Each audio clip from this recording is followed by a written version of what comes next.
नमस्कार दोस्तों, आज का जो हमारा विषय है वो है नाम जप। नाम जप आप करते हैं, लेकिन क्या आपको पता है नाम जप के साथ कुछ एक विशेष चीज भी करनी होती है, नहीं तो आपका जो नाम जप है वो पूरी तरह फलित नहीं होता।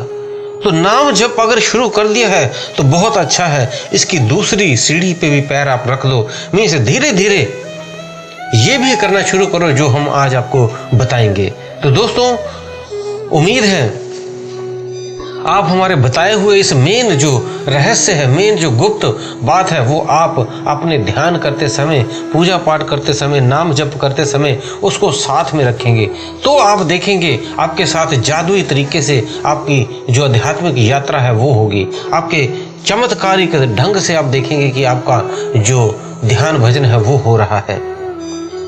तो दोस्तों, आप सभी का हम स्वागत करते हैं अपने चैनल में आत्मा से परमात्मा का सफर। तो दोस्तों, अगर आप हमारे चैनल में नए हैं तो चैनल को सब्सक्राइब कर लें ताकि हम जो भी वीडियोस बनाते हैं अध्यात्म के ऊपर आप तक पहुंच सके और आपकी अध्यात्म की यात्रा आगे बढ़ सके। तो दोस्तों, अब जो अगर आपने वीडियो को लाइक नहीं किया है तो लाइक कर दें ताकि और भी व्यक्तियों के पास ये वीडियो पहुंच सके और वो भी अध्यात्म की यात्रा में आगे बढ़ सके, तो वो आपका योगदान होगा। आप भी ज़्यादा से ज़्यादा वीडियो को लाइक कर दें। तो दोस्तों, बढ़ते हैं नाम जप के बाद आप साथ में धीरे धीरे क्या करना है आपको। तो दोस्तों, जब भी आप ध्यान करते हैं तो ध्यान रहे, कई माला से जप करते हैं तो कई वैसे ही मन से करते हैं। तो दोनों का जवाब हम इसी वीडियो में आपको देंगे कि साथ में करना क्या है आपने। तो दोस्तों, एक उदाहरण के साथ समझते हैं पहले, क्योंकि कई व्यक्ति जब ध्यान करते हैं तो ध्यान करते हैं, माला जपते हैं, नाम करते हैं, लेकिन उनका ध्यान कहीं और होता है।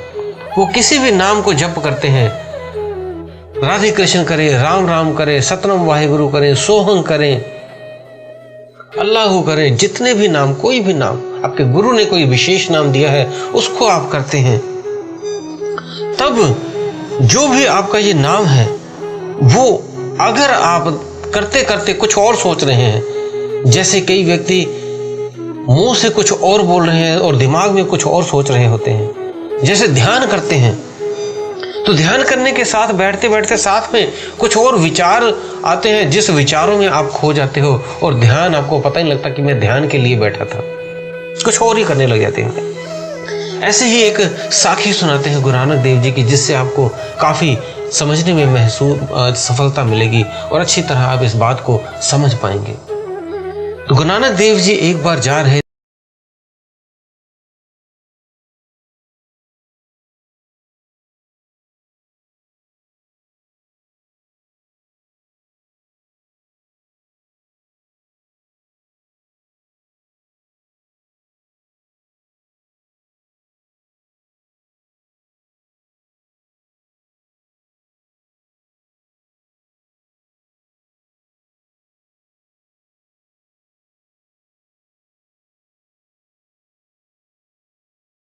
थे तो रास्ते में एक उन्हें मौलवी मिला। तो मौलवी और वो दोनों जब जा रहे थे तो गुरु नानक देव जी ने ध्यान करने के लिए सोचा कि यहाँ पे ध्यान कर ले। तो उसने कहा कि मैंने भी खुदा को नवाज अदा करनी है, समय हो गया है। तो गुरु नानक देव जी ने कहा मैंने भी अपने परमात्मा को नवाज अदा करनी है। तो उसने एक चद्दर बिछाई और गुरु नानक देव जी भी वहां बैठ गए और ध्यान करने लगे, उस परमात्मा को याद करने लगे। तो थोड़ी देर बाद जब बीत गई तब दोनों ने आंखें खोली, गुरु नानक देव जी ने भी खोली ध्यान से और बहुत आनंदित, बहुत खुश थे। और इधर मौलवी ने जब आंखें खोली तो ये भी थोड़ा ठीक ठीक था, ना तो ये ज्यादा खुश था ना ही ज्यादा दुख था, थोड़ा सा चिंताजनक चेहरा बना हुआ था। तो गुरु नानक देव जी ने उनसे पूछा कि है मौलवी, तुमने ध्यान किया? तो उसने कहा हाँ ध्यान किया।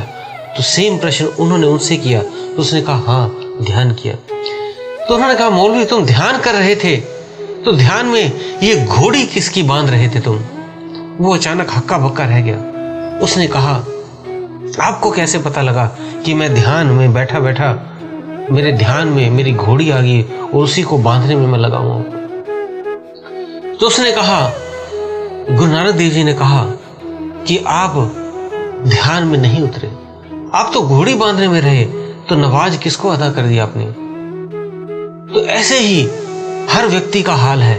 जब वो ध्यान साधना में बैठता है तो वो ध्यान या मंत्र जब तो कर रहा होता है, लेकिन उसके मन में कुछ और ही विचार चल रहे होते हैं, कुछ और ही वस्तुएं चल रही होती हैं। कभी पैसे को लेकर उससे पैसा लेना है, उसे देना है, उसे ये देना है, ये काम करना है, वो काम करना है, ये सामान लाना है, वो मकान खरीदना है, उसकी शादी करनी है, इसकी शादी करनी है, दोस्त ने क्या कहा। तो इस तरह से कई बातें, कई वस्तुएं उसके दिमाग में चलती रहती हैं।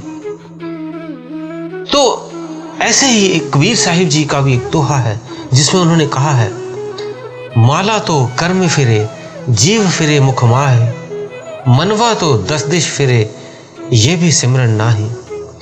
मीन्स वो माला तो चला रहा है हाथ में और जीव में, मुख में नाम भी ले रहा है, लेकिन जो उसका मन है वो 10 दिशाओं में भटक रहा है।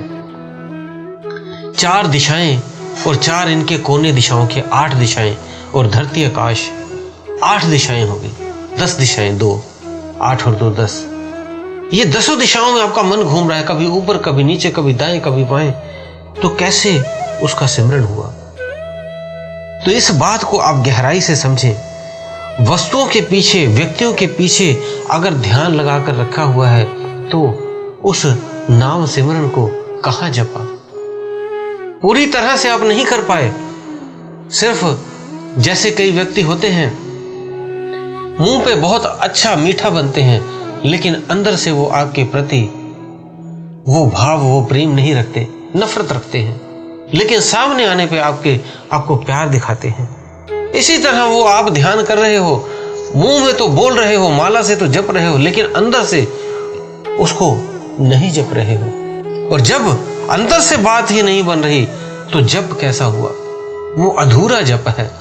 आप उस बारीकी को, उस अध्यात्म के गुप्त गहरे जप को नहीं प्राप्त कर पाओगे। और कई बार हम ऐसे सोचते सोचते, कई दुश्मन हैं, कई दोस्त हैं, ऐसे भी हैं।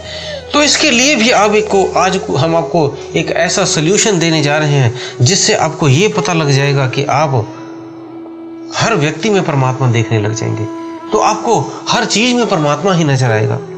तो ऐसा भाव भी अपने भीतर ले।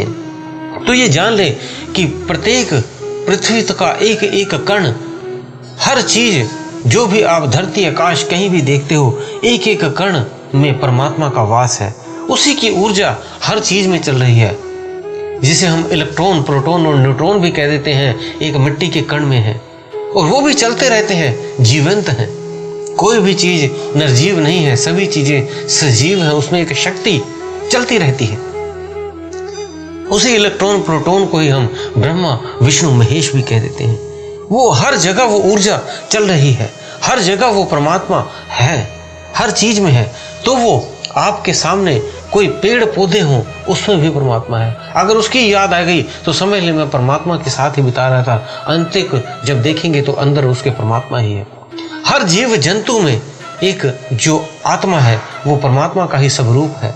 तो उसके साथ भी अगर आपने समय बिताया तो उसे परमात्मा रूप देख के ही बिताएं। अगर किसी व्यक्ति के साथ आपने कुछ समय व्यतीत किया तो उसे परमात्मा रूप जानकर आप करें। ये मैं आपको वैसे ही मन घड़त सोचने की जरूरत नहीं कह रहा हूं, एक्चुअल में ही ये है। हर आत्मा अलग अलग बिखरी हुई है, जब ये एक होगी तो परमात्मा का ही एक रूप है, उसी का अंश टुकड़ा है, उसी में जाकर मिल जाएगा। तो ये उसी का रूप है। ये कोई अंधविश्वास करने की जरूरत नहीं है आपको, ये उसी का रूप है। यहाँ पे आके कोई काला हो गया, कोई गोरा हो गया, कोई लंबा हो गया, कोई छोटा हो गया, कोई मोटा हो गया, किसी में अच्छे विचार आ गए, किसी में बुरे विचार आ गए। इस तरह का उसने अपने आप को रंग लिया हुआ है, जिसे कुरंग कह देते हैं। अपने रंग को इतना रंग लिया हुआ है कि उसका खुद का अस्तित्व दिखना बंद हो गया है। आप बाहरी चीजों में तो भटक रहे हैं, पैसा वहां से ज्यादा मिले, पैसा वहां से ज्यादा मिले, बाहरी लाभ के पीछे भागते रहते हैं। ध्यान करने के समय को भी आप छोड़ देते हैं कि हम थोड़ा काम कर लें, पैसे मिल जाएंगे। क्या आपको पता है वहां पे जो ध्यान भजन आपने करना है, वहां पे ये आपका धन नहीं चलेगा, वहां पे आपके किए हुए ध्यान भजन का जो खजाना है ये वहां पे चलता है। आपके लिए ये जो आप रुपए पैसे इकट्ठे कर, ये वहां पे ये करेंसी नहीं चलती। तो आप इन जो छोटे छोटे लाभ के लिए भागते हो, पहले ध्यान पूजा पाठ कर लें 1-1 घंटा, उसके बाद समय मिले तो काम करें, नहीं तो ना करें। क्योंकि मेन जो कार्य है, आपके 1 घंटे से कोई फर्क भी नहीं पड़ने लगा कि आप उस 1 घंटे से करोड़ों रुपए कमा लेंगे। सबसे ज्यादा बहुमूल्य जो चीज है वो है उस परमात्मा आत्मा से और परमात्मा से मिलन का है। तो उसके बारे में चिंता करें। यहाँ की जो भी चीजें हैं ये एक खिलौना मात्र ही है। जैसे बच्चों के लिए छोटे छोटे खिलौने हैं, ऐसे ही बड़ों के लिए ये गाड़ियां, कार और घर पे महल, बैंक बैलेंस, ये बड़ी खिलौने उनके लिए हैं। लेकिन जब जो इस जीवन से छुटकारा लेता है, इस शरीर से निकलता है, तब उसे पता लगता है कि ये सारा खेल चल रहा था, सारा स्वप्न चल रहा था। तो दोस्तों, उम्मीद है दी हुई जानकारी से संतुष्ट होंगे। अब आपको पता लग गया होगा कि अब नाम जप करते समय विचारों को ना आने दें। विचारों को जो नाम जप करेंगे वो खत्म करना है। और जो विचार जो दिन में भी आप किसी से समय व्यतीत करते हैं, उनको उनके भीतर भी अपना प्रभु देखना, अपना आत्मा देखनी है, अपने परमात्मा देखनी है। तब आपको सारा समय ऐसा लगेगा कि हमने उसकी याद में, उसकी परमात्मा की याद में ही बिताया है। तो आप ध्यान में भी जब बैठेंगे तो तुरंत ध्यान लगा करेगा। तो दोस्तों, अगर फिर भी कोई प्रश्न हो तो आप हमें कमेंट बॉक्स में लिख सकते हैं।